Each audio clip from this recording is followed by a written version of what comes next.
जिंदगी का पहला और आखिरी सच। भारतीय संस्कृति यानी हिंदू धर्म दुनिया का सबसे प्राचीन धर्म है। हिंदू धर्म की नींव संस्कृति, संस्कारों व पूर्ण वैज्ञानिकता पर आधारित है।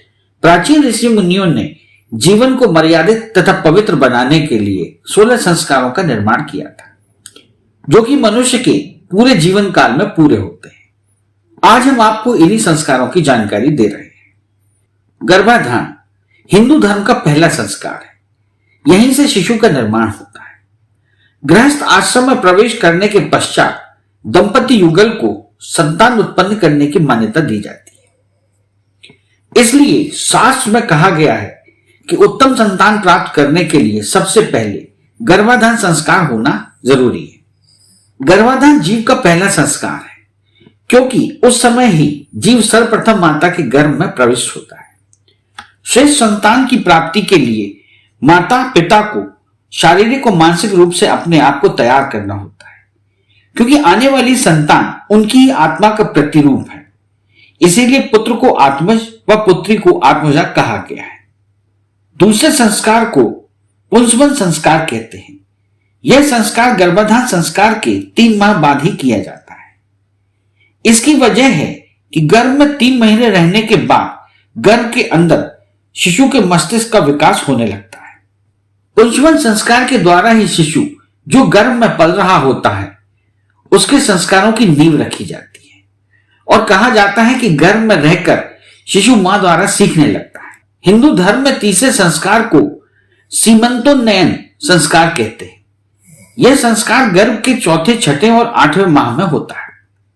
उल्लेखनीय है कि गर्भ में चौथे माह के बाद शिशु के अंग प्रत्यंग, हृदय आदि बनते हैं और उनमें चेतना आने लगती है, जिससे बच्चे में जागृत इच्छाएं माता के हृदय में प्रकट होने लगती है। इस समय गर्भस्थ शिशु शिक्षण योग्य बनने लगता है।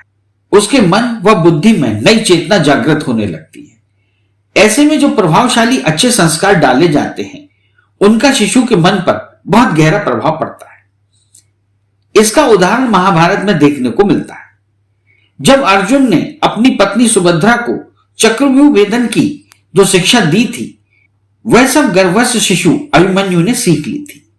उसी शिक्षा के आधार पर 16 वर्ष की आयु में ही अभिमन्यु ने अकेले ही महारथियों से युद्ध कर चक्रव्यूह वेदन किया था। गर्भस्थ बालक के जन्म होने पर चौथा संस्कार, जिसे जातिकर्म संस्कार कहा जाता है, शिशु के जन्म लेते ही उसे कई प्रकार के दोषों से दूर करने के लिए जाति कर्म संस्कार किया जाता है। बच्चे की लंबी उम्र और उसे स्वस्थ रखने के लिए शहद व घी मिलाकर चटाया जाता है।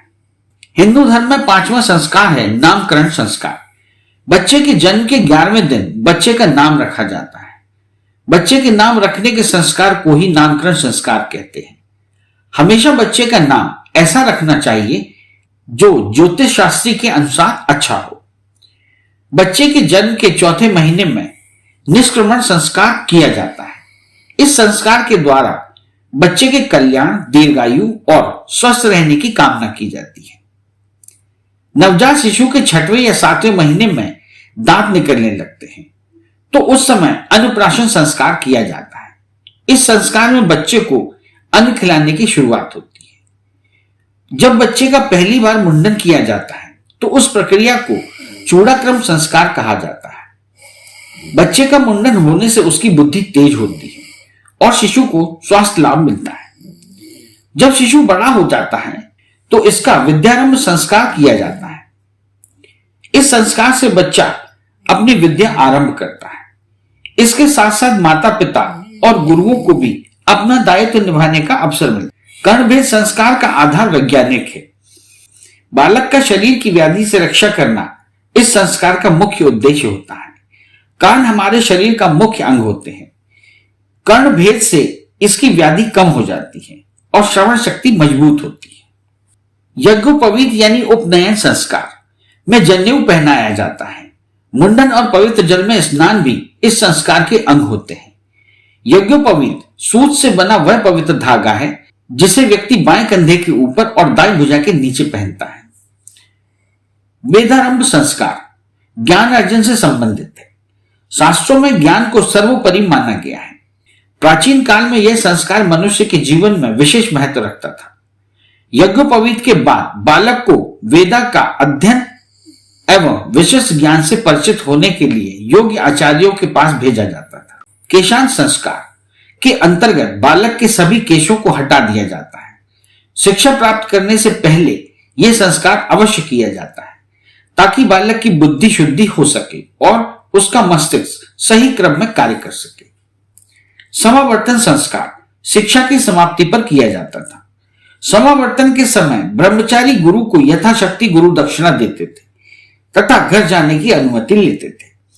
समावर्तन संस्कार केवल उन्हीं का किया जाता था जो अपने संपूर्ण अध्ययन की समाप्ति तथा व्रतों का पालन कर चुके होते थे।